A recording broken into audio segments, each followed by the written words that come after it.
जय जगन्नाथ दर्शक बंधु। आज हूँ जून मास 29 तारिख 2024 मसीहा शनिवार। आसतु जानिबा आजिर 12 गोटी राशिफल विषय। प्रथम राशि मेष राशि। आज निज परिसर में साहाय्य मागुवा लोकटी साहाय्य कर आत्मसंतोष लाभ करेंगे। साहित्य सांबादिकता संगठन और राजनीति में दृढ़ पृष्ठपोषकता जो आगे जीवे। संतान उच्चशिक्षा आलोचना सभा समिति प्रभृति चिंताजनक रहिब। स्वास्थ्य उन्नति परिलक्षित हो पारे। परवर्ती राशि वृष राशि। बंधु निकट आर्थिक सहयोग लाभ कर चेष्टा करुवा कामटी को पूर्णांग करें। अपराह्न प्रियजन आगमन जो मौज मजलिस समय अतिबाहित हो। आमदानी वाणिज्य उन्नति करेंगे किंतु परिवहन समस्या बहुल हो पारे। पारिवारिक क्षेत्र में अंतद्वंद सृष्टि हो। परवर्ती राशि मिथुन राशि। सहकर्मी साहाय्य नहीं आरंभ कर कार्य हासिल समर्थ हेबे। कचेरी मामलार शुणाणी विलंबरे घटवर दुश्चिंता बढ़ी पारे।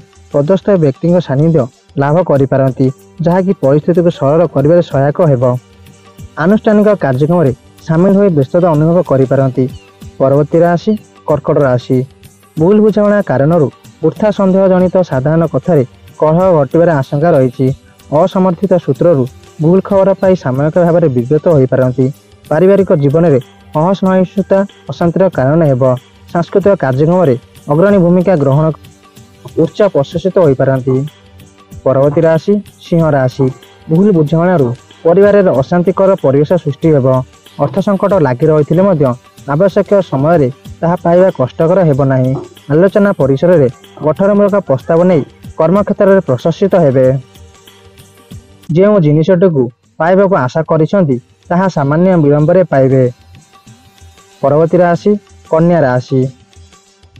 समयोचित पदक्षेप ग्रहण कर परिवार असजड़ा परिस्थिति सुधारी नेबाकु चेष्टा करिपारंती। शिल्प संगीत समारोह सांबादिकता साहित्य क्षेत्र में शुभफल पाइबे। जमी जमा विवाद किंबा ऋणग्रस्त सांग को करजदाता चाप चिंता बढ़ाइब। जड़े बंधु उपरिस्थ को केन्द्र कर परिवार झगड़ा लागिपारे। परवर्ती राशि तुला राशि। बंधु निकट कौन विभ्रांतकर खबर पाई विव्रत हो पारंती। क्रॉनिक रोगपीड़ा सांग को दैहिक दुर्बलता कर्मक्षेत्र को मंथर कर मन को न पाइबा हेतु किणिथिबा जिनिस बदलवाक चेष्टा करिपारंती एवं कष्टकर हेब। तथापि जेते भल काम कले हेब टिके टिके कथार चिन्हा पड़ी समालोचित हेबे। परवर्ती राशि बिछा राशि। पूर्व स्थिरीकृत योजना कार्यकारी करने दिगरे प्रियजन परामर्श नेवा भल हेब। अर्थ संपर्क काम जड़े पुरातन बंधु साहाय्य करेंगे। वृथा आशंका और अस्थिरता जनित कर्मक्षेत्र में घटना गुड़िक साधारण मन रहिब। पारिवारिक स्तर में निज जिद्र अटल रही समस्या भितर टाणी हो पारंती। परवर्ती राशि धनु राशि।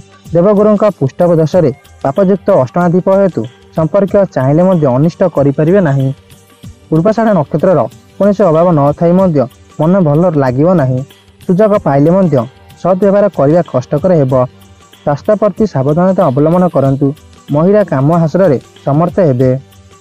परवर्ती राशि मकर राशि। कर्मक्षेत्र में अटकी रही सकाशे फाइल काम संपन्न कर समर्थ हेबे। आज यात्रा लक्षण पूरण हेब मात्र खर्चर परिमाण बुद्धिर अशांति रही पारंती। ईर्षा और असूया मनोभाव पोषण कर आत्मसर्जन दूरे जापारंती। विवाद आशंका करुवा घटना सेमिति किछि हेब नाही। परवर्ती राशि कुंभ राशि। जिते समस्या आसिले उपस्थिति बुद्धि घटाई परिस्थिति को सुधारी नेबे। प्रतिक्रियाशील मनोवृत्ति पोषण कले असुविधार पड़े। आज यात्रा प्रशासन आईन कला साहित्य क्षेत्र मंद हेब नाही। जानवाहन चालन में सतर्कता अवलंबन न कले समस्यार सम्मुखीन हो पारंती। आज अंतिम राशि मीन राशि। प्रत्येक दिगरे शुभफल प्रदान सकाशे आज अनुकूल ग्रह स्थिति रही किंतु दूरयात्रा समय अजना अशुना व्यक्ति दूरे रहा भल हेब। कला साहित्य सांबादिकता आलोचना सभा समिति क्षेत्र में उपकृत हेबे। जमी जमा संबंधी केतक कागजपत्र केन्द्र कर युक्तितर्कर सूचना रही। यह आज 12 गोटी राशिफल विषय। आपण दिन शुभमय हो। जय जगन्नाथ। आपण मैंने जदि चैनल नुआ वीडियो को लाइक कर चैनल को सब्सक्राइब कर नोटिफिकेशन ऑन कर ऑल सेट कर दिंतु। जय जगन्नाथ।